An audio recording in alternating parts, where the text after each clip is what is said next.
Hello.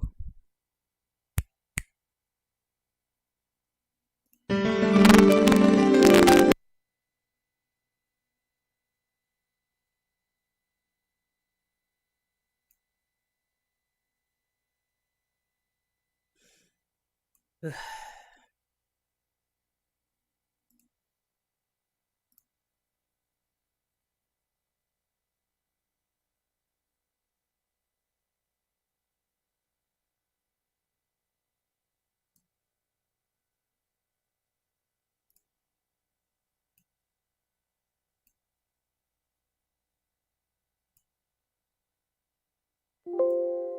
hell?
Hey, what's up, Ryan? Hey, hello.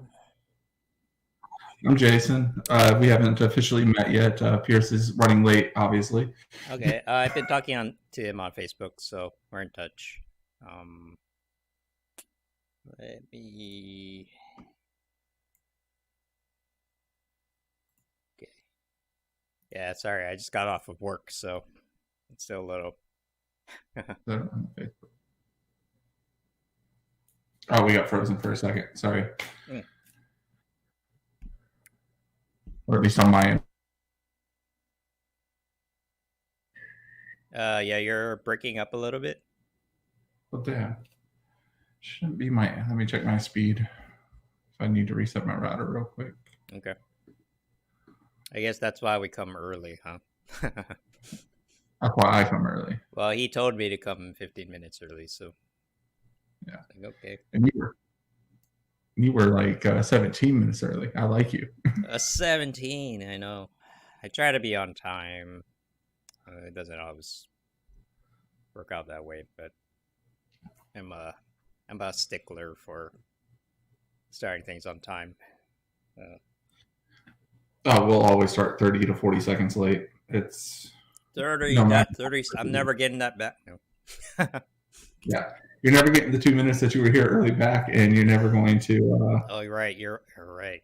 I haven't thought of it that way. I should show up late, You late for got 40 everything. seconds that we're going to start late, and get back, and then I guarantee you we're going to run over 5 minutes, and you're never going to get those back either. No. How long does these shows usually last? Oh, we try to go for an hour, Okay. but like I said, it's usually like an hour 10. Okay. Last week we were pretty good. We cut off at like an hour 4. So Yeah, I get it though. You know, if you're having like you're in the middle of a discussion, you don't want to cut it off, yeah, right? So okay, cool. I'm streaming this on my end, just to oh let you cool. know. I don't have a lot of viewers, but they might come It's in. streaming through my Twitter, Forward United's Twitter, James Eller's Twitter, who runs Forward United, Periscope, Forward United's Facebook, Twitch, and something else. Oh, do you use a multi-streaming? Yeah, Or we is it? use StreamYard. Okay, yeah, I use Restream. Huh. I don't know. It works pretty good for my purposes. Am I following you on? Is that your handle on Twitter?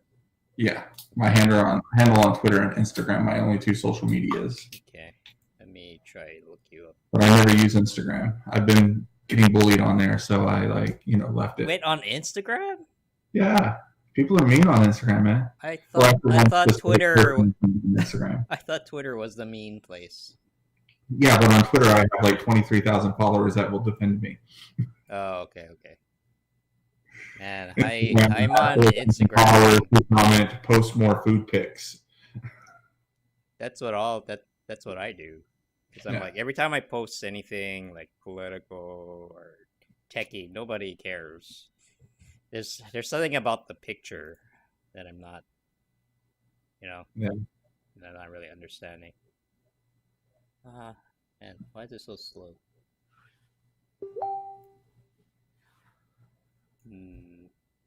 I don't know why. I'm coming across okay, right? On the Yeah, you're coming across to me. Yeah.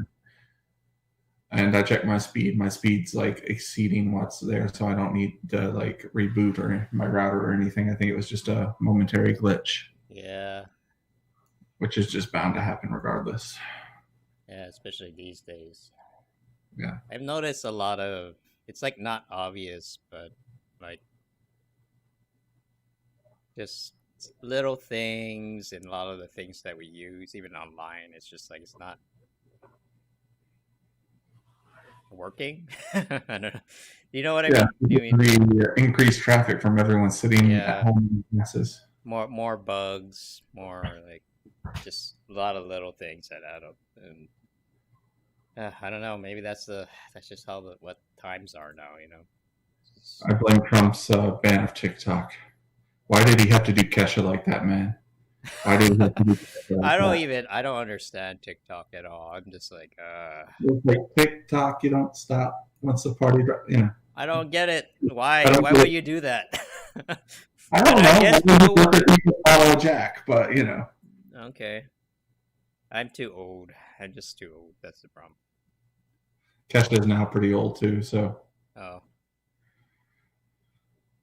Yeah, but some people, they keep up, right? They're able to keep up with the trends, and like I can't, not able to do that for a lot of things. The only trend I keep up with is the new iPhone every year. I have a very old, beat up Android. I should probably should have replaced that a couple years ago, but. Well, now's the time to upgrade because everyone's like discounting prices, ready for and waiting and everything for the new like releases of iPhone. So. Oh man. Yeah, you're probably right. The reason why I bought my current phone was because it was like battery. It had a long battery life. Yeah. And then that was a selling point, and then Turns out the reason why it lasts a long time is because it's slow. Ah. So it's just like, yeah, there's no processing power. That's why it lasts a long time. Oh, okay. My favorite phone of all time was this like little square brick like Nokia with like a barely there LCD screen. It was like this big, Nokia. and it was awesome. You could charge it once; it would last like 8 days. It still had like a full screen and stuff, and Yeah, cool. those days are long gone. Yeah. Hey guys. Hey. There's So Ryan, thank you for joining us, man. No, thank you. Yeah, tried to since had the opportunity, figured I should try to come by. So Yeah, well, I told you earlier, but your willingness to actually do this, today, helps us out because we had someone else scheduled, but they had to. yeah, Heidi, right? Yeah. I've heard about her. Heidi Burns from Oregon. She. anytime someone says I've heard about someone, I'm like, is it good or bad? Oh yeah, I don't want to get sucked into the gossip. Well, Oh my God. there's also two Heidis, so Yeah. you know, True. clarifying. You have the veteran Heidi, Yeah, right? I like her. I caught the unsaid sentence there. Yeah, I caught the unsaid sentence there, which says I don't like Heidi Barones. I don't even know. I didn't. Wow. Okay, that's see. I don't know much about drones, so I can't say either way. Sure. So how this works, like, there's no script. It's generally Okay. free-forming. I don't know if you saw any of the other episodes. It's usually pretty casual, even if we do end up discussing fairly serious topics sometimes. Mm-hmm. The most important thing is don't talk while someone else is talking. Yeah. StreamYard basically will more or less mute you both. Wow, really? But Automatically? it's not literally how that goes, but neither of you will be able to be understood. The streaming service that we're using it won't work. That's the best I can tell you. So if someone else is talking, don't interject. Don't talk over anybody else. Okay. Other than that, yeah, it's pretty casual. John Marco should be joining us soon. I want to interject this though. This freaking Lipton Diet Green Tea mixed berry is like freaking like psychotically good. Really? Nice.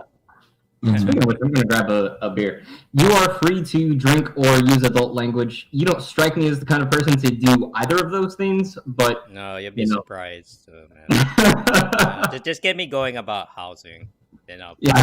Cards and Well, that is going to happen. Yeah, I'm a little tired right now because I just came after work. But if you start talking about housing, I will wake up. Yeah, that's my thing. So for sure. I'm gonna make it more like this. Yeah, you're like criticizing like the way we spell his name, but yeah, like not on stream. Oh shit, he changed it to the block. Okay, cool. Oh hey Aqua. Yeah. I might be interacting with the chat once in a while if someone. Okay.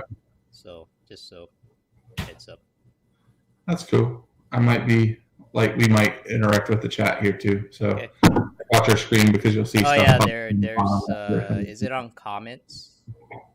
Yes, it'll like pop up under comments. You'll see. I see it. And we'll pop them up on screen. Usually Pierce and I are the only ones that like have the power to throw them on screen, but you know. Yeah, I'm usually stream on weekends, so I'm just letting them know. Oh yeah, this is a special event.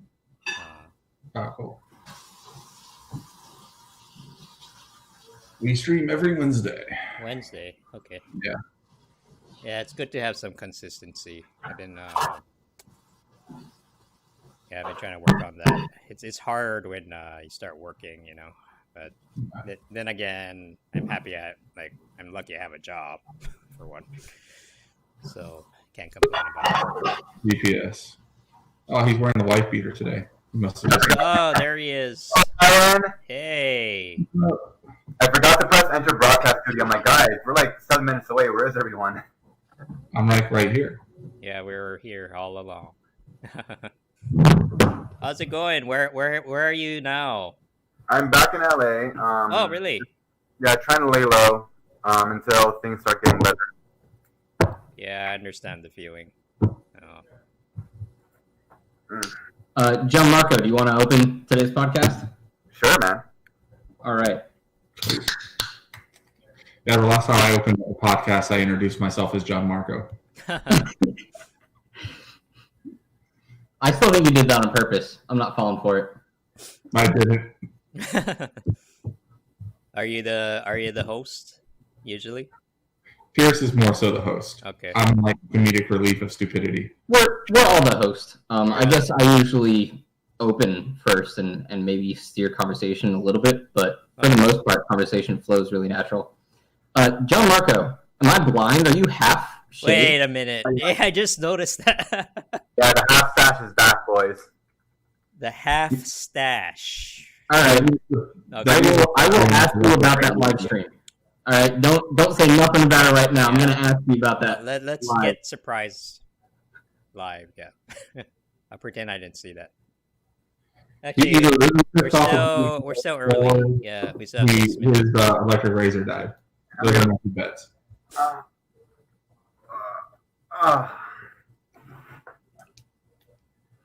Oh, I haven't had carbs in 5 days, guys. That's really good. Wow. Yeah, not a single fucking carb. Are you doing, what is it called, keto? No, I'm just doing what I did to cut weight between football season and baseball season, which is just no carbs. So, Isn't that what keto is? yeah, essentially on the basic level, yeah. It's a little more, no minimum to no carbs, like less than 15 grams a day is a very simplistic way of putting it. But if you want to get to like the 99th percentile of doing it right, there's also like specific on the fat counts as well. But mostly just cutting out carbs completely. And then your body goes Zero carbs, period. Yeah. I've done ketosis like maybe 3 times. The first time I dropped like 40 pounds in like my last semester of college. Yeah. Yeah. The simplistic science version behind it is basically carbs are easy energy for your body to access. So if you're eating carbs, your body is breaking down those carbs, and it's not breaking down the fat that's stored in your body. So if you shift to ketosis, your ketosis goes, oh shoot, I'm not getting carbs anymore. I need to start breaking down fat instead of carbs for energy. I've heard that before. There's the very, very high level, simple version of the science behind it. Well, I know in high school I played football at 300 and I played baseball at 230, 240. So between December and March, I would like cut with no carbs. So what are you at right now? So like when I decided to start doing this again, I got up to 360. Okay. When I was in Iowa, I was at 280. So there you go. Yeah. I was about to say, I don't remember you being above 300 in Iowa. Yeah. Where was everyone here in Iowa? Quarantine. Have you not seen my Twitter feed on what I cook? Yeah, so that's actually the name of the podcast. We were all in Storm Lake. Oh. So okay. Game plus Storm Lake is So you Storm guys Game. you guys are tight. Damn, you've been through Yeah. it. You've been through Oh it. yeah, man. We've been through some stuff, yeah. to say that we made it through it, like I don't even know how many stories we could possibly tell you. I know. Every- Yeah. Oh, I can't imagine. You know, Marco. We were all showers before Iowa, and then that one day where it hit negative 35 with the wind chill coming off the lake. Negative 35. Oh, Yeah, wow. man. That's not even like anywhere near the highlight of this shit that we went through. Camera crew. Yeah, that's We great. temporarily flew vaginas that day. Do you guys know Joelle Tessari? Yeah. Yeah, I mean, you know, because she's in LA, but we're gonna start working together. Nice. On what? Well, we can expand on that if you want to talk about it during the stream. Yeah, let's. I'll save that for if this is like a Yang Gang thing. I think we'll save that. Well, it's not necessarily a Yang Gang thing. It tends to like We're like 90+% viewership Yang Gang. Yeah. Next week, Kevin Beagle possibly. He worked on Scrubs with Bill, and he was also Cougar Town creator, the creator. If you guys are down, Yeah, he's listening to the Eric Sanchez podcast right now. So Oh, even Eric's pretty active in that area too. Cool. Yeah, I like him. yeah, it was awesome having him on. It was just like a hang. We talked about a pillow 90% of the time. Yeah, Yeah, someone our Twitter numbers on that episode were through the roof. Because we streamed to like Twitter and Facebook and YouTube and whatnot.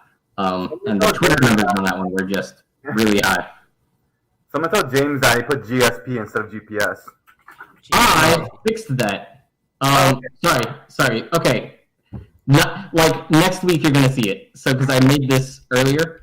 But yes, I've already fixed that. Going forward after today's episode, your initials are spelled correctly. But yeah, anyway, we're about to start. Any last questions before you round it or get us going? I'm chilling. I think I'm good. All right. I see you.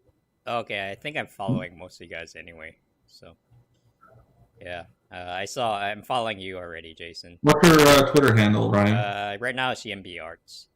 Yep. Okay. All right, Gianmarco. You should look one way, one direction, so that they don't see your stash. You know. There you go. Yeah. And you have the big reveal.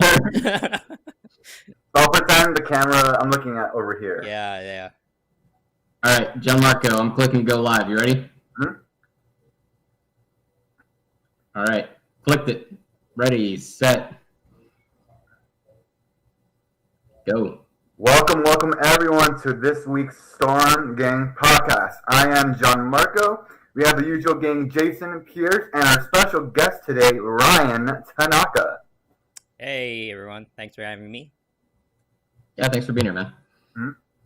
So Ryan, Mm-hmm. you want to give us a brief introduction about yourself and the YIMBY Arts project? Sure. But what's up with your... I just noticed. What's up with... What's going on with your face right now? I'm hedging bets right now. So this isn't the first time I've done this. It's actually called the half stash, I call it. And the first time I did it was after the campaign suspended when I was back in Reno helping the Nevada folks out. Mm-hmm. And one day I started shaving because I was just getting lazy about it, so I decided to shave. And then I stopped midway through. And I took a photo on myself for Instagram so you can only see like this part of it. And it kind of made it like a loading bar, like 50%, and I just posted that. Then I just decided to just keep it that way. So it's now my it's way a of thing. I also save on shaving products, because I'm using literally half as much. Congratulations, I guess. Okay. You need 1 watt of electricity for the electric razor. Yeah. I mean, I've gotten mostly positive reception from it. The surprising thing is that it takes longer than people that I thought would realize how long it takes them to know that this is a thing. Like the first time I caught up with my friend, after 5 minutes of talking to each other face to face, she's like, "Wait a minute, is your face half shaven?" I'm like, "Yeah."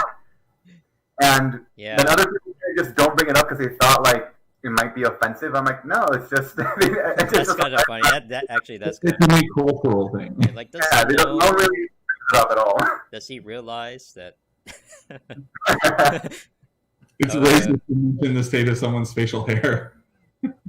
Okay, so I guess I'll talk about myself. So I'm Ryan. I'm I guess if you can call it that. I'm the founder of the YIMBY Arts project. It's really just me for the most part, but I've been, even prior to the Yang campaign, I've been sort of a housing activist in the political space, and I'm part of the YIMBY movement. You might have heard of them before. They're called Yes in My Backyard, but it's the opposite from Not in My Backyard, a NIMBY, right? And it's becoming more popular now. I feel like the word NIMBY has been Bloomberg media, they use that term all the time. I've seen it used in New York Times and stuff. One way I like to think of NIMBYism is if a bunch of Karens all got together and said, "Hey, no more houses, no more apartments, no more airport, or you name it around here." Yeah, and that's the low level way I explain it to people. Yeah. So I've actually had some experience with NIMBY when I lived back in Nashville and everything. my favorite bar, which is now long gone closed thanks to the gentrification that we so like fought against. YIMBY actually helped us keep like college transplants from coming into our bar. It was like awesome. They like protested Vanderbilt from entering into the gold rush in Nashville. It was fantastic. We loved it. Huh. Okay. Oh, so we got a pro YIMBY person on our stream here, Jason. It's I'm pro for that fact alone. Like, interesting. All right, no, this will be good discussion. Ryan, keep going. Yeah. So I mean, to just give you like, here's the I think it's obvious that we're in a housing crisis right now, right? Like rents are real high, and this is a problem that is usually specific to like heavily populated urban areas. But what basically happened was that in a lot of the big cities, that's where all the good jobs are, right? LA, San Francisco, New York, and where most of the highest paying ones are, at least. Yeah. So like a lot of the highest paying jobs are in the big cities, and a lot of people go to those cities because they want the jobs. So that brings in like thousands and thousands of people. And then San Francisco is a good example, right? So they were doing their part to attract talent, especially in the tech sector. So Twitter moved there, Facebook and Google are all there. And then they're like, well, okay, we're bringing in 40,000 new people. Shouldn't we build more housing to accommodate them? And the city, because zoning is controlled on a local level, not a national level, basically the NIMBYs, right? NIMBYs who usually show up to city council meetings, local government meetings, they said no. And so that perpetuated like a severe housing shortage. And so homelessness went up, rents go up. It's a supply and demand thing, right? So we're severely lacking in housing stock right now. But it's impossible to build anything because every time someone proposes building a high rise or anything that's a little bit taller than your house, they get very, bent out of shape. And the way the rules work now is we give the power of development to local governments, and they have been kind of shirking their responsibility. So, and the main opposition comes from NIMBYs, people who say, hey, yeah, I like, this is a problem particularly strong in California because a lot of people here identify as liberal, but they're like, yeah, it's great to build low-income housing. It's great to build homeless shelters. Just not next here, to me. Right? And so that's why we call it not in my backyard. So they support it in theory, but not where they particularly live, and that's the problem that we're in. So my project was started. I used to be the online director for a group called Abundant Housing LA, and I think there's a lot of overlap between what we do and the Yang Gang because we're connected on the concept of abundance, right? We want the abundance mindset. And the idea is that we just build enough housing for everyone and maybe even more. That's a good thing, right? Gives you more choice. Rents will go down. And so I started a YouTube channel kind of around that idea. And at first, it was really just a housing thing. But then I saw Andrew Yang's zoning policy when he was first, I think it was around maybe last year of May. And then he used the word NIMBY explicitly. He was the only one that was willing to say that. So I just kind of went on a hunch, and I'm like, well, what's up with this guy? I should check him out. And so I met him in person, I think 3 times. He was here during the campaign, trying to fundraise, and I got a chance to talk to Andrew Yang for a few minutes each time, and I was like, yeah, thank you for, I thanked him for using that word because it's like I can't think of a single national level figure who has ever uttered that. So I had no idea it was that, unspoken within the political realm. Yeah, it's because these folks have money, right?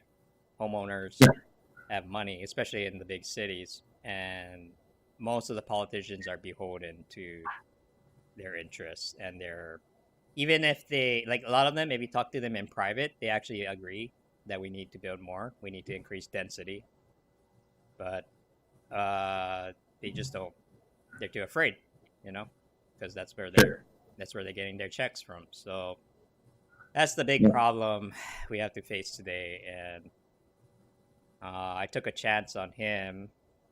Maybe he'll at least be able to move the needle, on some of the things. And so I actually, instead of looking for a job, I did the YouTube thing full time.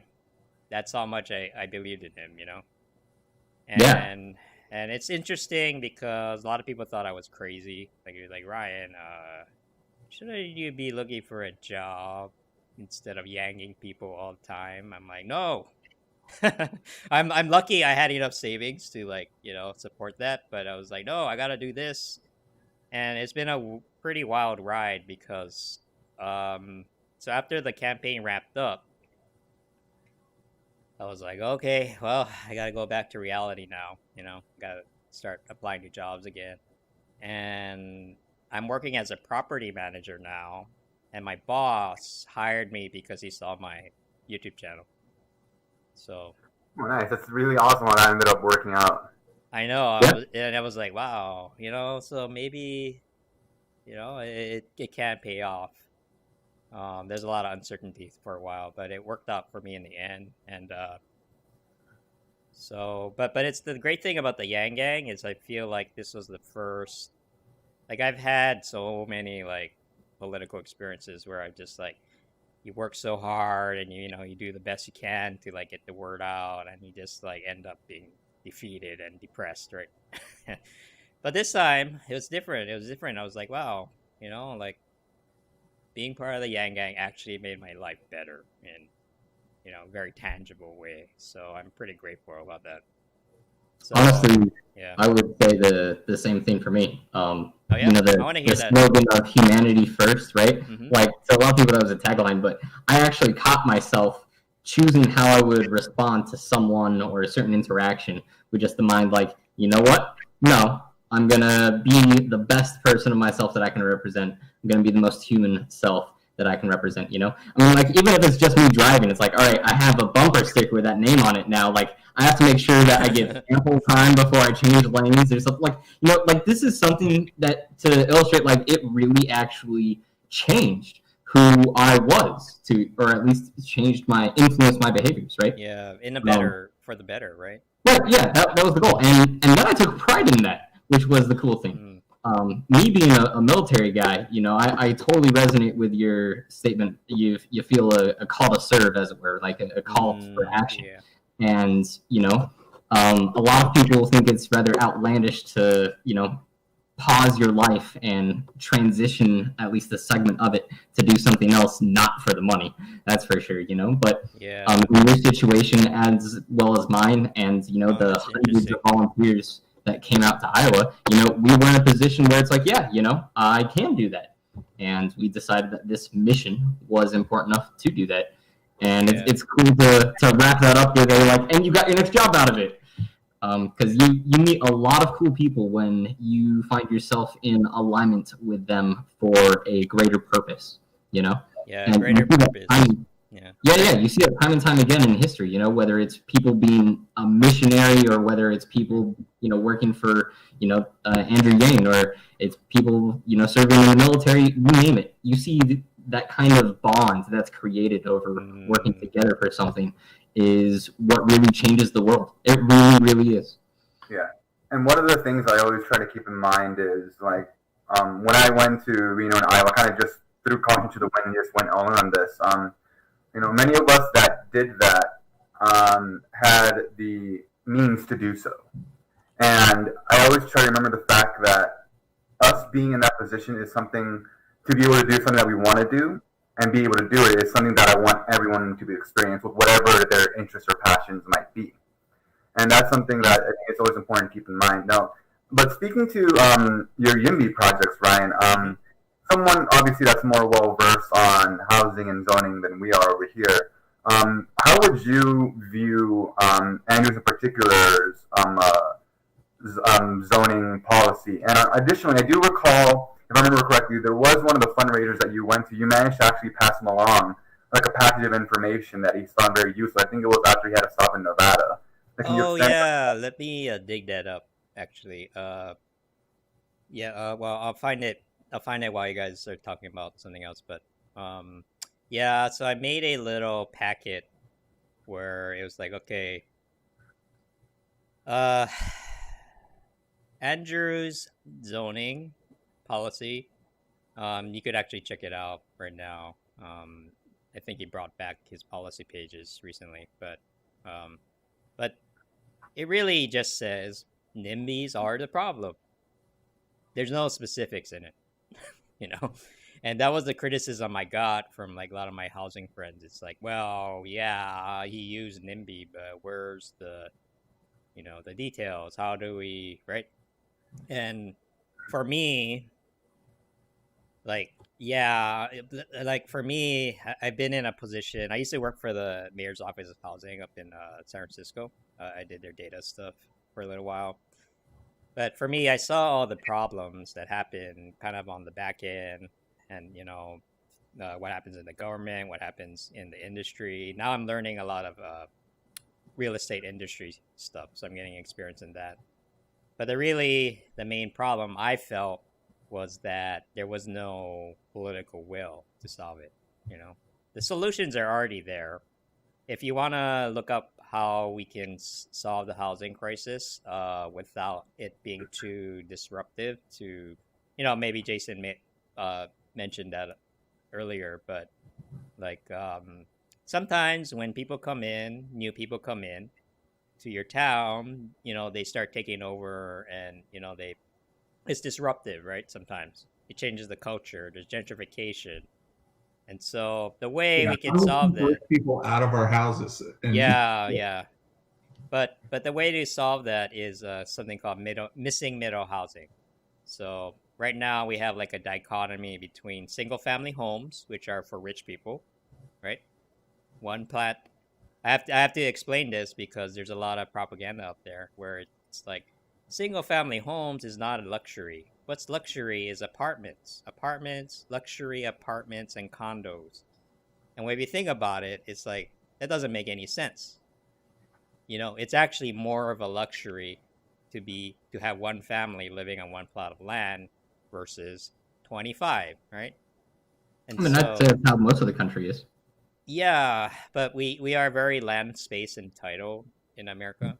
Like we believe everybody deserves a big yard and right. Yeah. That American dream, the white picket fence. Yeah, and then I think we pursue that dream to the point where it's self-destructive. Like for example, in California, there are homes being built in extreme fire risks area. Remember Paradise?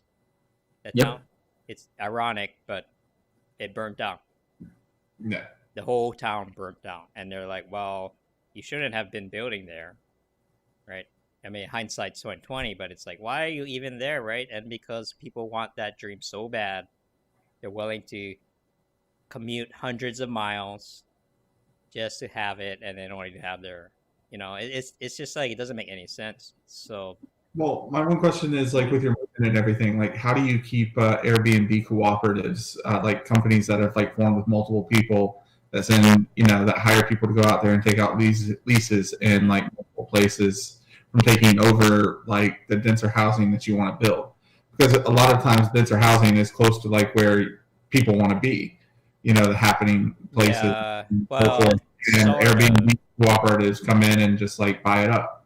Like when I first moved back to LA a couple of years ago, I rented at Blossom Plaza, and I swear 90% of the units rented there were to people, you know, running Airbnb like businesses and stuff. Yeah. It was literally to the point to where they had like, they left the door open, and it was literally an entire studio apartment just filled with, plastic totes and stuff of bed sheets, towels, and stuff, and they had like a maid cart that would go down the halls to like the different units that they own and everything for like the Airbnbs. It was essentially a hotel. Like, how do you prevent, like, when you build more housing that's denser and stuff, how do you prevent people from coming in and essentially taking it over and running it like a miniature hotel? Yeah, I mean, the way they think about jobs, essentially, because like hotels start hemorrhaging money and laying off staff because Airbnb kills them.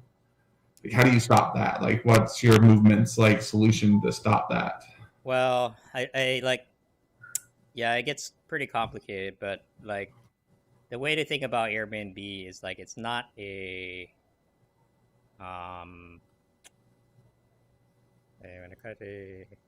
okay, sorry, I was reading a comment. So Airbnb is really a response to the housing crisis. It's not like it's not the cause, it's the symptom. So the reason why people are doing Airbnb is because there's a severe housing shortage and they know they can rent out these units. And it's not just renters, but even people who are homeowners, the landlords, they're drowning in mortgage payments right now, right? And so they have bills to pay, and renting out rooms is one way, they can try to make up that difference. But just to give some perspective, like in LA has a housing shortage of close to a million units. So I think the number is around 750. Sorry. I'm getting a bunch of ads. Okay, sorry. So in LA, if you look at the reports, we need about 750,000 units just to meet population levels.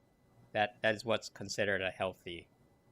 So we are in a massive, massive hole that we are just starting to crawl out of right now. And I don't know what to say, because like you look around like downtown LA, you see all this construction going on, right? And people are like, there's so many housing being built, I'm like, that's not the problem, but actually it's not enough. What we see is being built is not enough. So that's the part that's a little counterintuitive. But this is like backed by the data.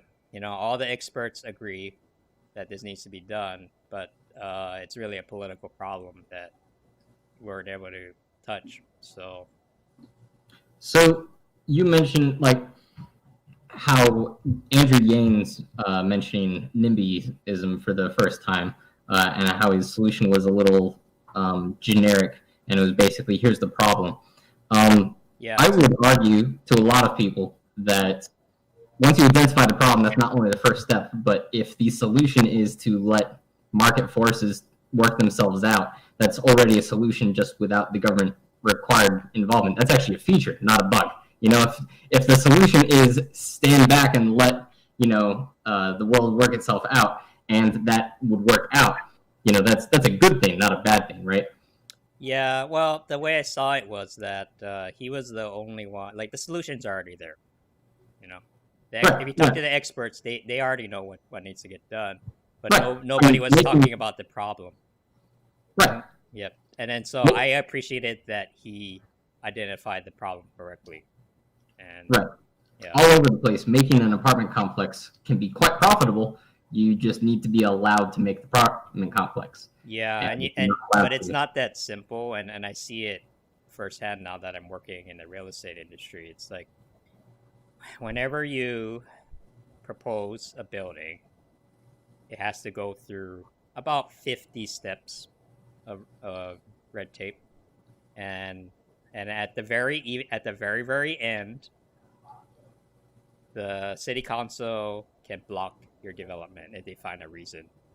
And so that's where the NIMBYs come in. They're like, and they say some ridiculous stuff, man. They're like, oh, well, I was at Pasadena for a public comment thing, and this lady was there, and she was like, oh man, the shadows from that apartment is going to cover up look at this little tiny home. It's not even hers, and it's gonna like the way they talk about housing is nuts. Like she's like the shadows from. Don't you think shadows from palm trees are so much more better than shadows from that building? And I'm like, dude, we're in a housing crisis. There's 4 units of affordable units dedicated to this. It's not going to solve everything, but if you build this, it will help house people, right? And they just don't totally get it because they are prioritizing aesthetics over the need of housing. Having people a roof over their head, and it's like no surprise when that's happening everywhere. There's no surprise that we like LA is the #1 homeless capital in the country right now. We are the absolute worst. We have about 70,000, maybe 80,000 people living on the streets right now. They're just wandering around. And I mean, something has to be done, right? Like, Yeah. But there's no will to do it because, I don't know. It's a territorial issue, right? People are like, they buy a home and they get very protective. And so they don't want those people moving in, right? It ties into racism. You can look up redlining. It's so to kind of tie it into Trump, what Trump is doing right now is like a couple. I think it was last week. He explicitly defended NIMBYism, and then up until that point, I was after Yang dropped out, I was gonna stay out of the presidential race because Trump is crazy, but maybe even by accident he might deregulate the housing market a little bit. I was open to that possibility, but last week he just made it clear that he is going to defend this thing, and I was like, okay, nope, I'm supporting Biden now. And so there's an inherent problem with the whole idea of the suburbs, because if you look up the history of it, there's a guy named William Levitt who invented the concept of it, and he was explicitly a segregationist, and nobody wants to talk about it. So housing is a very unpleasant topic, and it doesn't matter if you're on the left or you're on the right. Nobody wants to talk about it, and even with the Yang Gang, I had to be careful because Yang Gang, who were homeowners, got really touchy when it started bringing it up. So sure. I think that's the reason why Andrew kept it kind of vague. Do you have an area where you think a suburb is no longer, I guess, a suburb and is closer to a city, if that makes sense? Like I can think of plenty of examples where a suburb is well on its own right to being just a downright city. Like I'll give you back to California, Fremont. So Fremont is technically one of the largest cities in California, but most people look of it as a suburb of San Jose. It's just on the north side of San Jose. Oh. Right?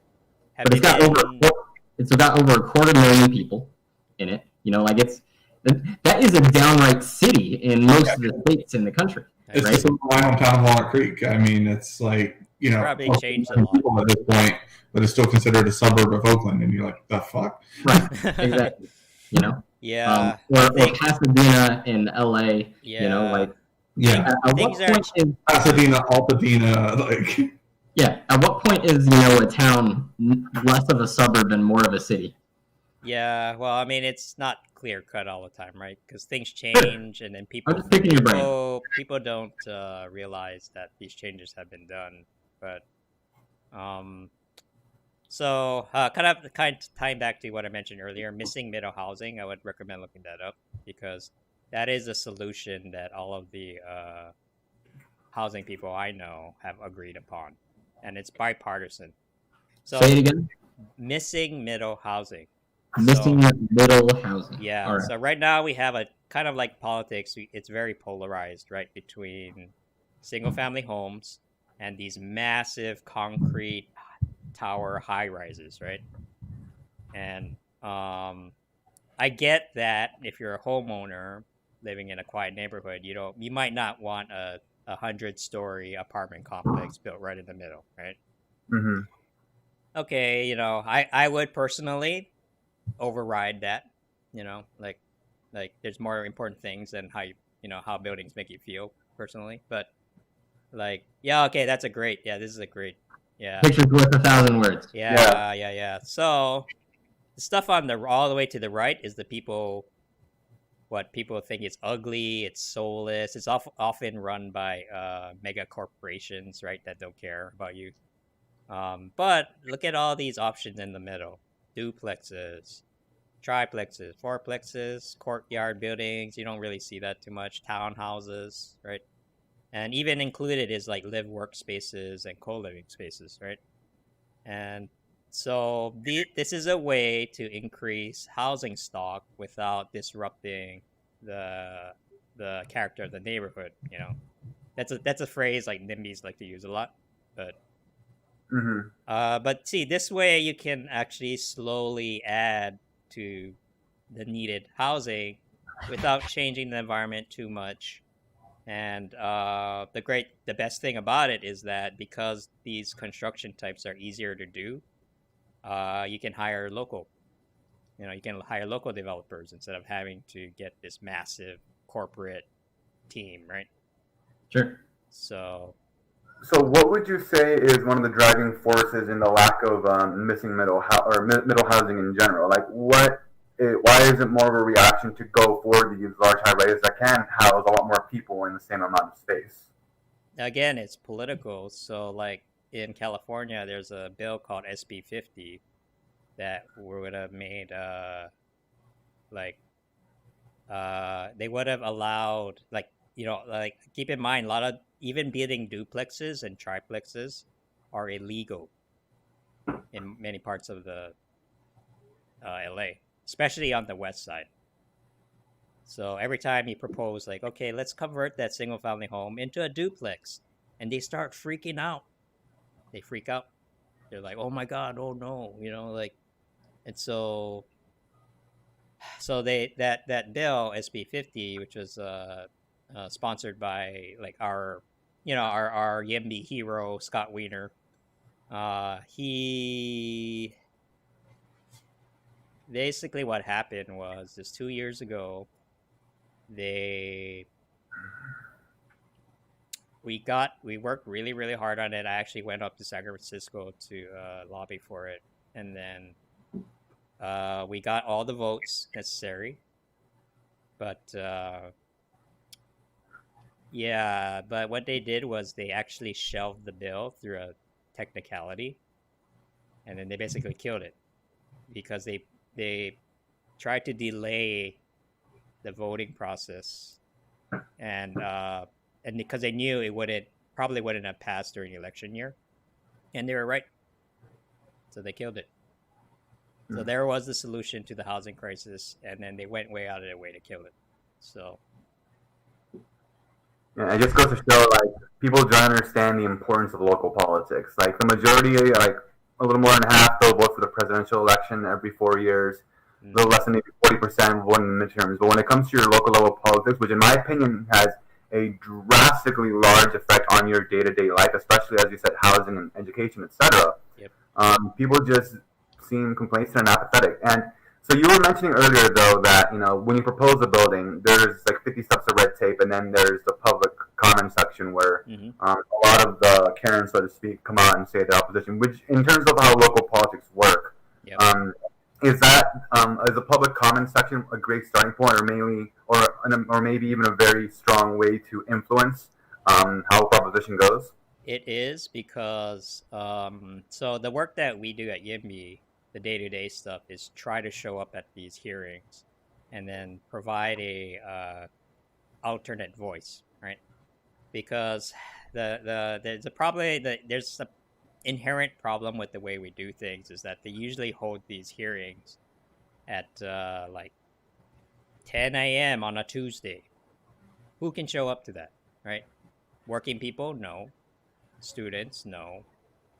So what ends up happening, the people who crowd these things are always retired or rich, or they're rich so they don't have to work. And that's all. So that's all that's the only perspective they're hearing. So that what we're trying to do is give a little bit of an opposing voice to support development. But it's rough when it's like we can't be at everyone, right? Like there's hundreds and hundreds every day, and so we're just trying to pick the ones that we think would add the most value. But if the government itself is not working the way it should, then and so that's why people get burnt out. They keep on trying and trying, but in the bigger picture, things don't get better. Same with the homelessness folks, right? Like I know some people who work where homelessness services, and these are like the nicest people, right? They're spending their own time out of the goodness of their hearts to try to help their fellow human beings. And then every year, like homelessness went up 11% last year. It went up 14% in the last couple of months. It's like things are really out of control. Like I don't want to scare anyone, but like it's actually really, really bad. So without a doubt, I mean, and it's going to continue to get worse during this pandemic until like something's done to actually put money in people's hands to where they can afford rent. Yep. I mean, I agree with you with that. And where are they? What is the government doing? What is Congress doing? Well, they're on break. Yeah. They're about to go on break in 2 days, and we're going to be we're going to be like left with nothing for a month. So. But has these hearings changed in format? Because I understand there was recent hearings in LA during the George Floyd demonstrations, where public hearings were made publicly online. So a lot of people were able to attend now because it was online. Do the hearings or do the public comment sections for housing has changed in that regard? Yeah. I should know more than I probably should right now, but I do think there's been a shift, and a lot of it has to do with like a lot of people are unemployed, and they have the time to go to these things, and but online hearings are great because that's something you could do even in between work, right? If you work like a desk job. So, but the thing is, it's going to be very unpleasant because these folks aren't used to hearing the other side, So a lot of the people working in the city council or like local governments, this is the first time they're hearing like, oh, what? There's actual problems in our cities? What? Like for real? Like, and so it's going to be a shock, And I do think like a lot of I don't know, it just feels really combative, right? Everything these days. I think a lot of it is coming from that. So, yeah. And would you happen to know, like, procedurally, how can one push a change, like the standard hours for which these public hearings happen? Like, let's say we want to push for this to happen on Sunday afternoons when the majority of people are free to attend. Oh man, I wish, but yeah, we need to elect better people. That's all I can. David Kim has a very good chance now. Yeah. I'm launching for this campaign heavily right now, and I see a tremendous room for growth. It's great. Yeah, and he gets it. Like I don't get along with a lot of the people on the far left, but I feel their pain. I know where they're coming from, but I don't agree with their solutions. But he's done a very good job of like bridging the gap between the progressives and the moderates. So I have a lot of hope for his campaign. Yeah, he has more patience than I do, I guess. Yeah, I mean, you guys met him, right? Like he's already. I haven't. Oh, no, we'd love to have him on here. By the way, you should totally. Yeah. No, if you want to shoot a recommendation to him, we'd love to have him on. Okay. Yeah, I'm in touch with him, so I could make a mention. Beautiful. Yeah, he's got an exciting campaign that's going on right now. He does. I've heard some people talking about him as the next AOC. Wow.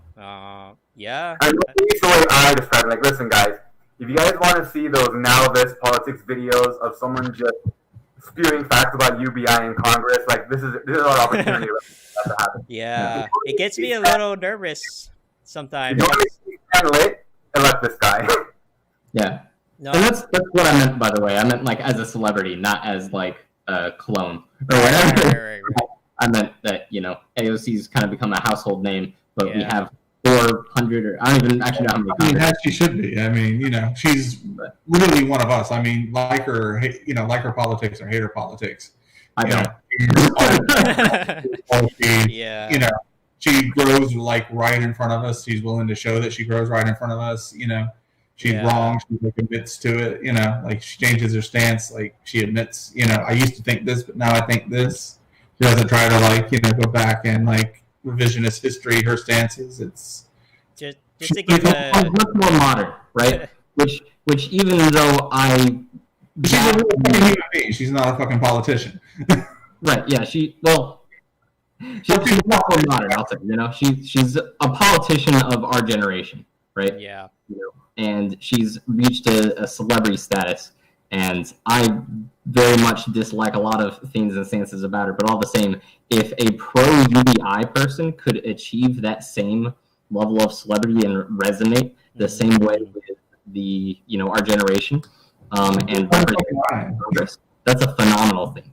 So yeah, I'm excited for David Kim. You know, a lot of people outside of California haven't heard of him, but with anyone, just to give an idea, like what kind of person he is. So he, did you see that video of him like with a microphone, like a megaphone, and he was just like swearing, like what the fuck is going on?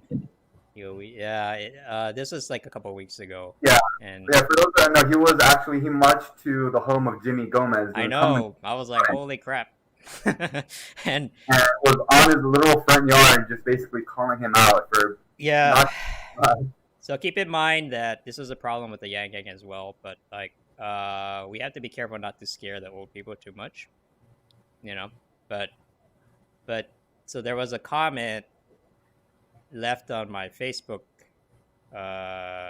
wall somewhere by an older person who was a Yang Gang, by the way, and she was like, I don't like the way he's swearing, you know. And I'm like, oh my god, you're right. And so I tried to convince her, look, like he's speaking to his audience, you know. This is not for you, this is for the kids who he was with. And then but he actually came into the thread saying, oh, I'm sorry, you know. Nice. When I'm in Congress, that I will not conduct myself that way, and I understand, you know. And I was like, oh, and then that this person, she was like, oh wow, this guy is great. Well, that's the one thing I would hope is he would like freaking, you know, conduct himself in that way in Congress. We need to shake Congress up. That's debatable. Speak their own damn minds and shit. So yeah, like, I mean, I wish AOC would get up there and start swearing. Like, yeah, David's going on that, you know, freaking, you know, Tea Party guy that like, you know, called her a bitch on the front steps of Congress. Oh, like, wow. I wish she would have like went in there more guns blazing. Instead, she went in there calm, cool, collected it, and you know, like she still eviscerated him in like the best ways possible. But I was like, oh, come on, be meaner. You gotta be. Yeah. No, I think AOC's speech was very well said, but now David's going out of his way to make sure that he is at the service of his future constituents. I would like to say as much as possible. Like he even has office hours on weekends, so he can directly hear from the people that he wants to represent. Yep, and I love the fact that he's like reaching out to small businesses, trying to promote them. That is great. You know, like that's the stuff that we need right now. And so, I'm volunteering for his campaign, so I'm a little biased, but yeah, it's okay. It's okay. I forgive you. No, but he really is as great. I've donated to support his campaign and, you know, phone bank for him once. So I mean, he's a pretty cool guy. You know, he's one of the candidates that we need to protect and like, you know, not like be so brashly, you know, not so brashly like throw him out there and everything. Like we need to keep him safe. I feel, you know, I think we need to conduct ourselves like we did with Andrew, above and beyond, and you know, constantly humanity first. And that's like something, you know, not all people understand, but but he's someone with a real chance, and he's like someone with, you know, who could like you know, really make a name for us as a movement. And you know, so I'm like all down. I love him, and I just, you know, he's really good. He's really good at telling you what you want to hear. Oh, he's really good. I'm like, oh, I see what you're doing there, David. Oh, yeah, you're good. It's interesting. Yeah, you say that. But one interesting comment I'm just going to highlight from our audience. Talking about messaging is really important. I certainly agree with you, though. I don't remember that conversation, but yeah, it's messaging is on point. Hi, Bella. Love you. You're all Yeah, thank you. But no, I remember the conversation. I mean, people were like throwing him out there. Yeah, he's like a badass and trying to like package him as this anarchist. He's going to go into Washington and he's going to burn it down. And he's going to like he was going to go walk into freaking the floor of the house like Scarface and like say hello to my little friend after doing a big fucking table of coke. They were trying to market him as that, and there were like these freaking memes coming. He's so not that, man. Yeah, and I'm like, he's totally not going to do that. Like we can't like portray him as that. He's one of those politicians. He's going to be a damn good one. I mean, so too. We need to protect him a little bit, and maybe wait for his second term for the Scarface memes. Yeah, I remember. So when he was first starting his, he lives in my district, so that's kind of why I'm pretty close to him. Oh, Koreatown. Yeah, and Koreatown. I do have a bias against Koreatown, though. Like if there's one place in Los Angeles that I hate the absolute most for traffic, that I would be really cool with an atom bomb going off in the world, it would be Koreatown, because I can't get through there. I've lost so many side view mirrors in Koreatown because the traffic just sucks. Yeah. Stay back in the back. All right, I just said Koreatown's the best. Korea's the best. Oh, do you want to move into Koreatown? Actually, I'll do a little plug. ktowncoliving.com. I'm working as a property manager. We're moving in. We need tenants in. Do you have any 3 bedrooms, Pierce? John Free bedrooms. Free? Did you just say free? No, I said 3. 3. The number 3. Oh no, sorry. We already have studios. Oh, damn. But anyway, okay. but I talked to David when he first started his campaign. Back then, it was just him, and he was just hanging out with the Yang Gang. That's it, And I saw him once. And I'm like, oh yeah, what's up with this guy? And then so I was like, yeah, I like David a lot. And so over Christmas, it's a bot. Over Christmas, I got a little bit of Christmas money from some of my relatives. I'm like, well, it was like a small amount. It was like $250. Yeah, I was like, oh, I'll give it to David. I like him, And then he made a really sweet post about like, oh man, a friend of mine gave me his Christmas money for a campaign, and I was like, oh. So since then, he's gotten too busy, But there's a lot of parallels between his campaign and Andrew's right now. yeah. He's too busy doing important stuff. Yeah, I remember one of my first interactions with them I think it was with you at the house party we threw at Barbara's place. Oh wait, yeah, I remember that. Yeah, I remember that. Yeah. Oh yeah, we tried to do a really bad live stream. I remember that. Yeah. So, but as far as I can tell, he's the same guy. He's saying the same things. I haven't seen him change. Some people, the success goes to your head, and then become a different person. But that's not true for him. He's very pure in a way. Exceptional. Yeah, running for your first term of Congress, there's a lot of success involved. I think it's just more so a lot of personal debt and exhaustion and So. I don't think anything goes to your head. I think you just, because like at that point you don't have everything that, a seasoned politician has. So you're like controlling everything by yourself. You've got like your hands in everything. I mean, Mm-hmm. But he's doing all the right things. I think it's just, he's tired. He's got a lot on his plate. Yeah. So one question I want to ask you, this is a change of topic. Okay. If that's all right. So the Legion of Builders and Destroyers, have you heard of it? Sounds familiar. Okay, so this was one of Andrew Gaines' proposals for helping with zoning laws. Oh, wait The a idea minute. was creating. So right now, the Army has the Army Corps of Engineers. Oh, I remember And that. I don't remember the detail of the reasons and destroyers, but I was assuming since you were a housing guy, you might actually remember all of it. I don't remember if it was to like evolve the Army Corps of Engineers into this, or if it was to create an additional thing. But yeah, it was basically where local governments required federal assistance with fixing zoning issues. The Legion of Builders and Destroyers could come in. Again, I might be fuzzy on the details. Yeah, I mean, the plan itself is probably pretty fuzzy, is my guess. But there's a very specific thing. That's a great way to solve like every problem known to mankind, because the Army Corps of Engineers are fucking geniuses. You need a freaking bridge streaming over like 2 canyons, like in a matter of like 25 minutes.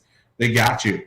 I mean, just demilitarize them and send them out there into the world and like send them to LA. Hey, we need 750,000 new places to live. Let me send 5 minutes later is my done. packet. I mean, you guys are bad.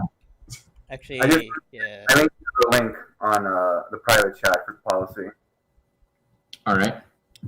Hold on. Yeah. Let me pull up my packet because I think that'll explain things. And while you're pulling that up, I'll read this off. Okay. I can actually put it up on the screen.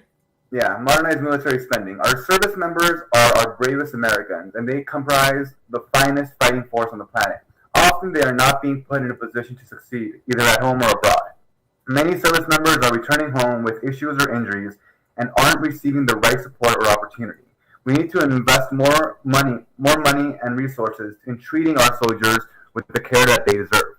Today, loose nuclear materials, cyber terrorism, misinformation, and other unconventional attacks pose a grave threat to America, and these are less impacted by manpower and equipment on military bases.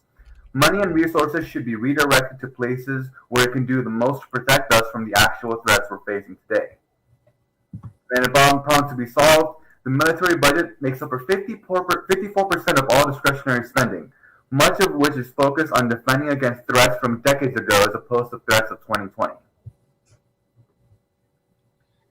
Yep. Well, Chris can correct me if I'm wrong on this, but also I think a lot of the military budget goes out because, like, in the I remember my dad bitching about in the early 90s, right before he retired from the military, that when they started integrating civilian jobs into the military more like thoroughly to create more jobs for civilians and everything, that they would have to call an electrician to change a light bulb when they have like trained electricians on base that could change a fucking light bulb. So I mean, I think having spending, like, if we take out the civilian jobs from the military and like streamline it, maybe, unless they've like already done that to a degree, and actually use the people that they have trained like there to do things. Yeah, a little bit easier. So I've never heard of not being allowed to change a light bulb in your office. Well, that was an oversimplification. But yeah, no, it honestly, it does stand to make a good point though, in that there is several things where you'd be like, I could just do that myself and you won't let me.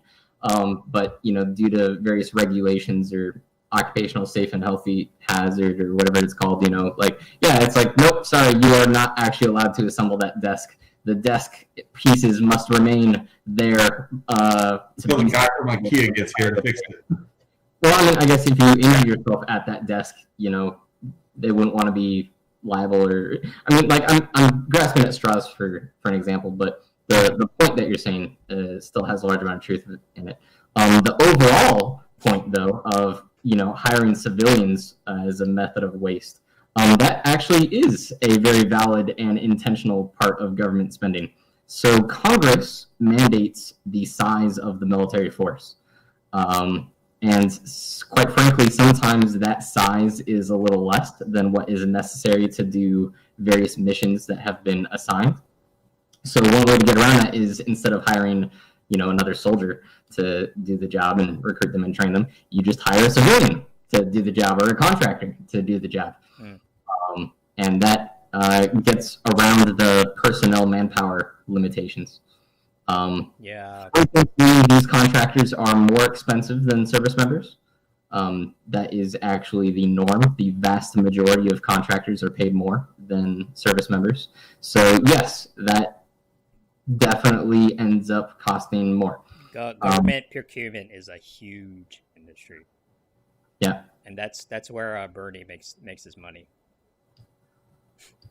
Yeah. Yep. So that's what he's defending. If you're just being straight up, like he's defending the government bloat that earned him his 3 houses. You know. Yeah. Unfortunately. Yeah. So we got to be more honest about that fact. I think. And I am sympathetic, like I said, to these folks, but if they don't want to talk about money stuff in a straightforward way, we're not really talking about anything. You know? Well, I mean, to defend Bernie, he did like inherit one of those houses, and the other house, when he's not in Washington, he rents out. Yeah, but he defended a guy. I got pay for it. So, like, he's not a billionaire. Like, he's no Elizabeth Warren. I mean, come on. Yeah, but if you look up a guy named Michael Weinstein, he's been getting his money from him, and Michael Weinstein is a billionaire, and he made his fortune off of government procurement, and he's getting housing advice from him. So that's why I don't trust him. Yeah. So anyway, I sent the link to the yeah Google Doc. So what is this Google Doc that I'm about to blast out? So this is a Google slide, but this is basically I made a map. I was trying to figure like housing is complicated, and like most people don't know what's going on. Even I don't know what's going on half the time. But I tried to make a map of all the players involved, at least in the political space. And that is what I gave to Andrew Yang. Yeah. So I think he understands. Like, oh yeah. I don't know. Can you bring it up? Oh, sorry. Yeah, he lost it. I was like, I can pull it up. Yeah, one sec. So it was like, hey, I love your attitude, Andrew, but your plan is a little light on the details. Here are the details. So just like real quick, you have the NIMBYs, right? You have the NIMBYs, the bottom center area. Those are the folks, and they don't like us, so they talk a lot of shit at us. But the NIMBYs have money, so they funnel the media with all these like they pay money to the media folks to basically promote propaganda about apartments are bad, right? And so if you look on the people on the right, these are all the folks that everybody hates right now, right? Tech industry, developers, landlords, venture capitalists, foreign property investors, right? China, right? And to be fair, some of these people do deserve, the scrutiny, but the game really is that it's a deflection away from the problems that they are causing. And for example, sometimes it gets criminal. If you look up, you guys know Jose Huizar? You heard of him? I heard his name before. LA City Council District 14. The FBI raided his house. Yeah, and he's gonna go to jail. He's screwed. So he got busted because the NIMBYs are restricting housing supply artificially. Building permits have become like a premium. So what happens is that some of the developers, the less than ethical ones, right, and there are a few, it's called pay to play. So if you want to build that nice apartment that you've been working 20 years on over here, well, what's in it for me? Yeah, you said city council can just pull it away at the very end after you've invested. And they're like tons of money. Man, they can make grown men cry now. Like they're just like they've been working on this project for like 5 years, and just at the very end, they're like, nope, you're they'll find any reason to be like, your plumbing isn't up to code or whatever. But So there's like this blatant corruption that's been going on in city council that are just now starting to emerge. They've been doing this for years, but only now we're finding out. Yeah. And Chicago's been pretty much the only city to get caught for a while. Is essentially it. yeah, but everyone's doing it. Throughout the 80s and 90s, Chicago had the most corrupt city council and local governments in the country, and then it's just other cities were better at not getting caught. I believe that. Yeah. So. Which city? One more time. Chicago. Chicago. Oh, famous Chicago. They were Yeah. they had the the record for most arrests of city councilmen and all this other stuff. Oh my god. It's insanity, the corruption that was running through that still runs through their local politics and everything. But the problem is systemic nationwide. It's just Chicago's really easy to catch because they're pretty about it for whatever reason. Yeah. So the one thing I've learned, I think, in the last couple of years is you got to be careful because there's a lot of bad faith actors out there who are basically accusing their opponents of the very things that they're doing. If that makes sense. So they're like, "Hey, you're a developer shill." That's what we get called. YIMBYs used to be called, "Hey, you're shilling for developers. Well, why are you such a sellout?" And it turns out these guys have been taking money from those folks. I wish they were giving me money. Our movement struggled for a long time because we were for example, Abundant Housing, LA, right? We're the biggest housing, most visible housing activist group, I think, in LA right now. But it's run by 3 people. Last year it was one person, Leonora, and she was like, "I don't know if I'm going to be able to have a job," and so even then, a couple years ago, if you said housing, LA has a housing shortage, they would have laughed at you. Yeah, so I have a lot of respect for these folks that went like the Laura Foote, who's the founder of the YIMBY movement. She's up in the Bay Area, but she's fearless. She went to these public comments in a crowd of everyone is hostile. She went by herself, and I still think that with all the random properties and everything, that would put a little dent in the homelessness if we just did away with Airbnb in large cities and stuff like that, because where would they go though? Revitalize and create more jobs in the hotel industry and service industry, around hotels, and then it would because I said, Blossom Plaza, I know at least 80 of their units at one point when I was living there 2 years ago were Airbnbs being rented out to people just passing through that wanted a good location. I would say that's a band-aid though. If you look at the stats, that's not going to cover 750,000. I know it's not going to cover it, but it's going to free up a lot of it, because you have people who are literally making it into a hotel business. They're going in, they're hiring people to rent multiple units. That's assuming they're going to convert it into residential housing, which we don't have. They're probably not going to do that. So. Well, no, I'm talking about the apartment buildings and everything, the densely populated ones. They're going into. Oh, I see what you mean. They're going into apartment complexes like Blossom Plaza, and they're renting out all of these apartments and essentially running it like mini hotels. Yeah. They're paying people to fill out, file for leases and everything with them. They're like, "Hey, $750. Here's a guarantee that I won't fuck up your credit. All you have to do is go in here and apply for this. We'll cover the deposit." You might be right on some level, but I do. And they're running on hotels and stuff. And, I know 80 houses isn't much, but that's Blossom Plaza for as an example. I know 80 units isn't much, but that's 80 to 160 people off the street, whether it was a 1-bedroom or 2.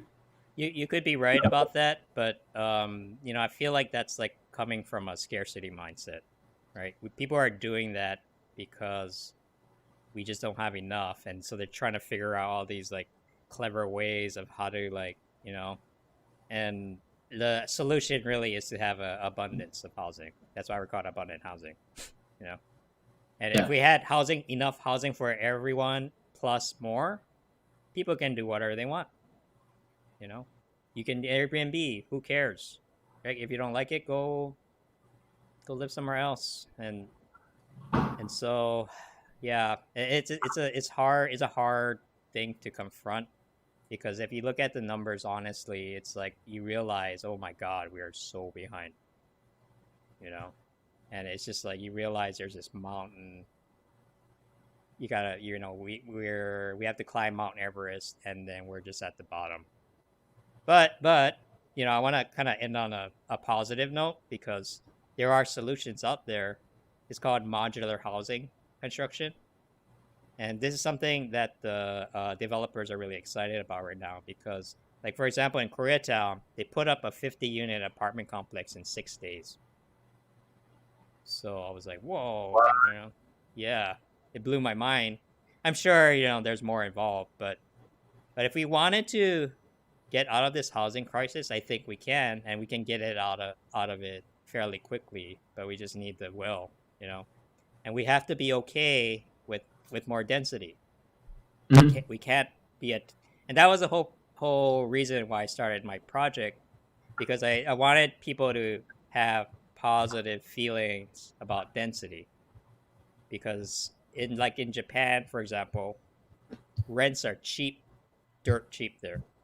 Why? Because they built a shitload of housing, like, and on the streets, it would blow my mind, because I was on the streets and you had real estate people begging you, please move into our units, please. They were like, hey, I'm like, whoa, it's like being in another world, right? And that's what you get when you have an abundance.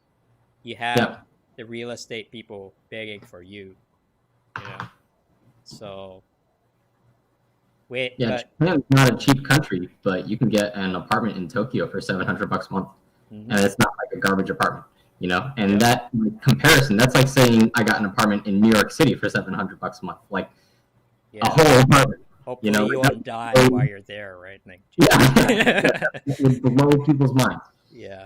But you're right. It's a supply and demand issue, and over there they allow the supply to be built, and here we just need to kind of get out of the way. And so I got a little combative during the campaign.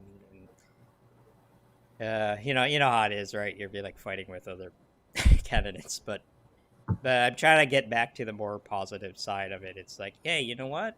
Living in a condo, living in a high rise, there's actually a lot of cool things about that. And that can be our new American dream, something that's more sustainable. Like, if you don't have kids, I say this as a homeowner. I'm actually a landlord, even. Yeah, I'm one of those. You're one of the bad people, then. Okay. So yeah, exactly. I'm one of the bad people, because I have a 4-bedroom house and I rent out 3 of the bedrooms. I live here. I'm the bad guy. So anyway, from that perspective, I can tell you, if you don't have kids, just rent an apartment or buy a condo, or but be closer to where it is that you're trying to be. Have that convenience of higher density living. It's totally worth. I think when you have kids, your priorities change a little bit. I don't have kids, so I'm just saying, like, as a whole, there's nothing wrong with condos and apartments. Like, I'm saying this as someone that's been on like both sides of the coin here. Yeah. There's another way to solve the housing crisis, which is to move the jobs out of the city. Well, that is happening on its own. Yep. Due to and actually, this ties into Andrew's thing too, the VFA, right? Venture for America. That's what he tried to do. Yeah, and actually, that's something we should touch upon too, because it's been over news. I've been seeing over the past few months that, like, basically, especially with work from home becoming a more and more in people's lives, a lot of millennials and people our age are moving out of major cities where they felt like they needed to be there because of those jobs. And now that job is just basically mobile, they're becoming first-time homeowners in very small rural areas and pulling people out. Yeah, that's interesting. That might actually have a big effect. Maybe rents will go down. It's an unintended product of $1,000 a month that Andrew was talking about in terms of housing when he tied into that. Yeah, that's another great thing. UBI will also solve the housing crisis, because if you want to live in the middle of nowhere where there's nothing, with $1,000 a month, you can totally do that. if you hate Yeah. if you hate the city, you know. So I don't know. $1,000 a month stretches a lot farther in Nashville than it does in Yep. New York City.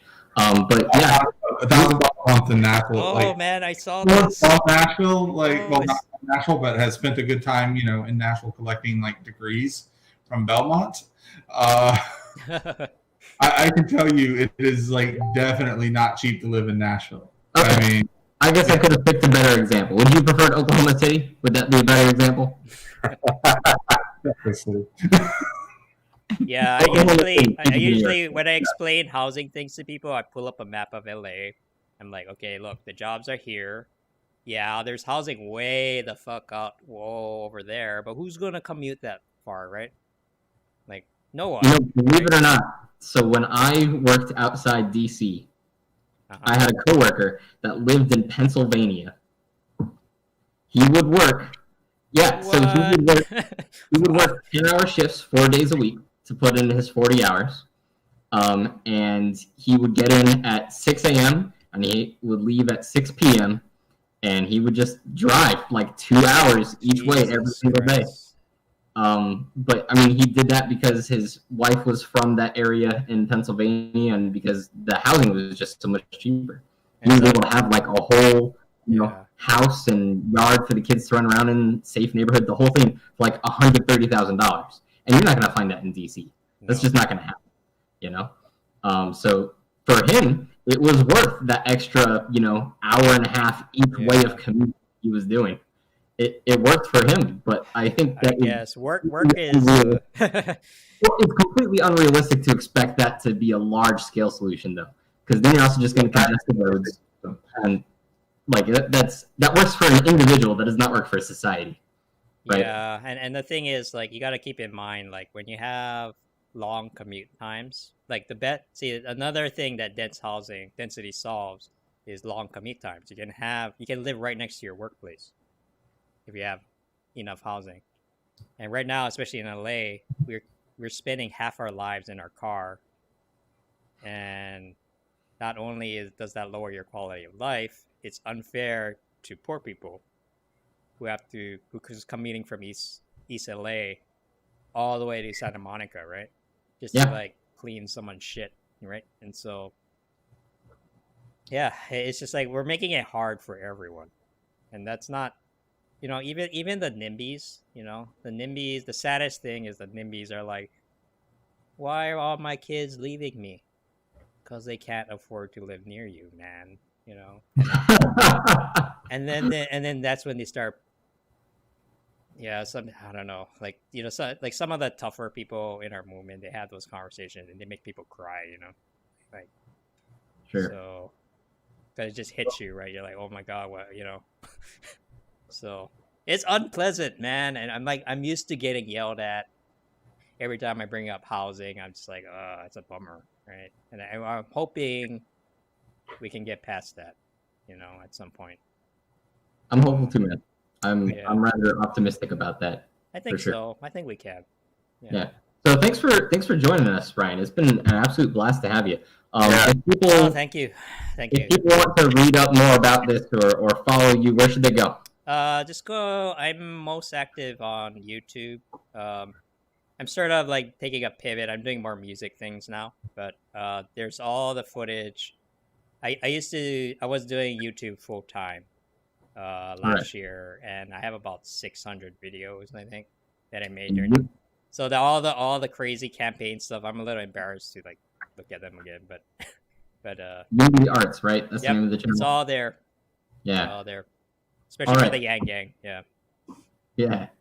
All right. Well, thanks for joining us, man. Yeah. No, thank you. Thanks for having me. This was fun. Yeah. Yeah. Thank you. Hey, take care. Yeah, I'll see you guys around. Yeah. Take care. Yep. All right. It is over. Right. Yeah, dude, Brian. Thank you. You were great. Oh, thank you. That was like a perfect stream. Yeah, I feel like I got a lot off my chest too.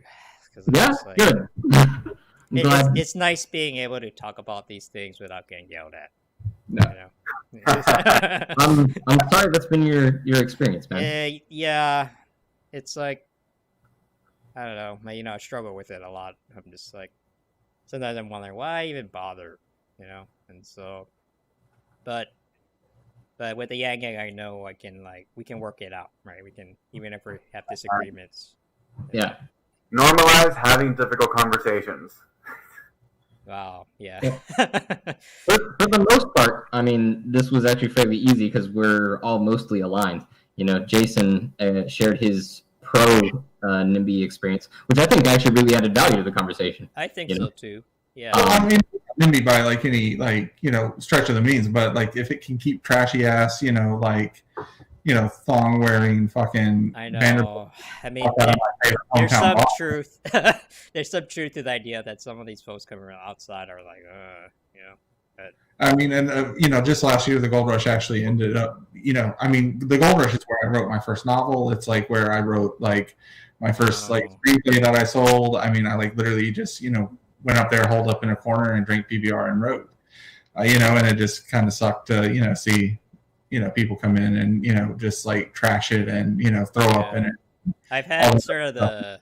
I was like so pro local only in that one instant in that one location. Mm-hmm. Keep the fucking gentrifying fucking fuck out of it.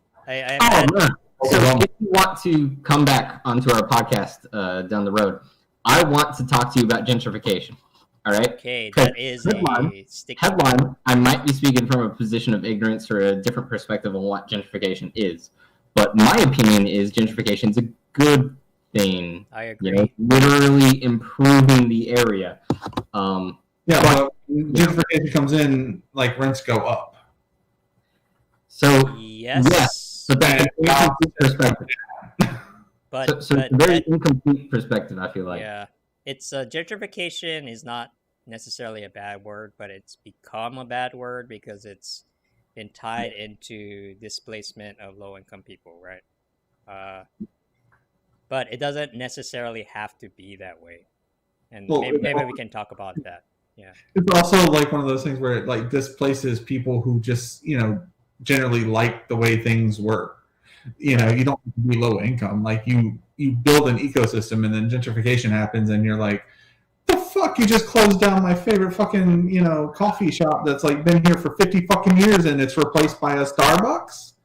Yeah, I mean, people would like literally fly to Colombia like 2 times a year and meet with the actual people that grew their coffee and bring it back and like roast it themselves and all of this other shit, and then you fucking tore that down for a burnt ass fucking Starbucks? What the fuck, you stupid motherfucking moron! Fuck gentrification.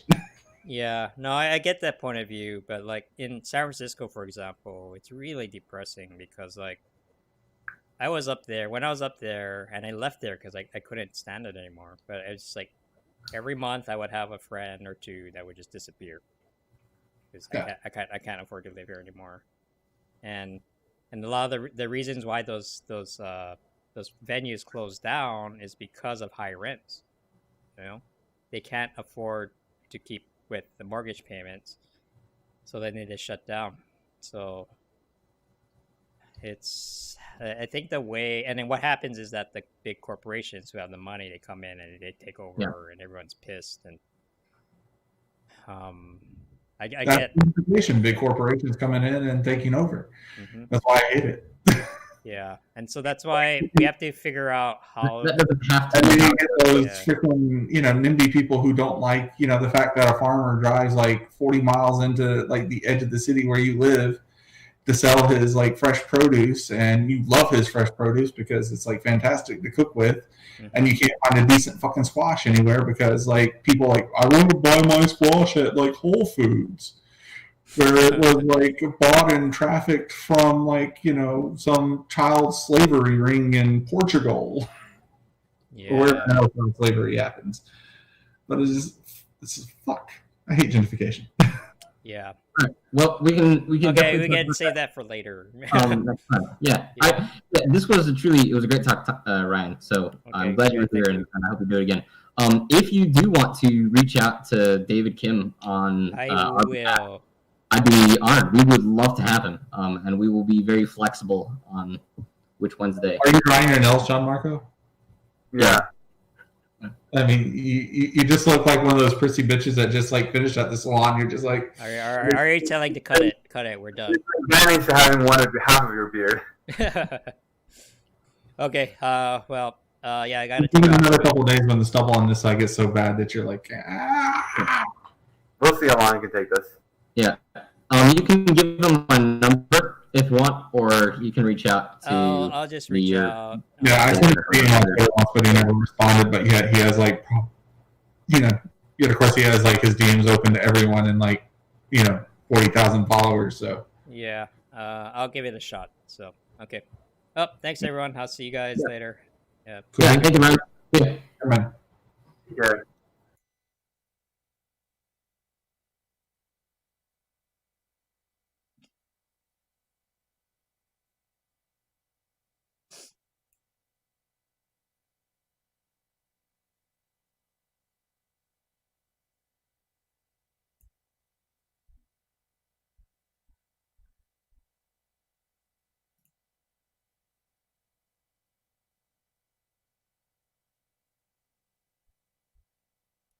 Okay. Well, I am pooped.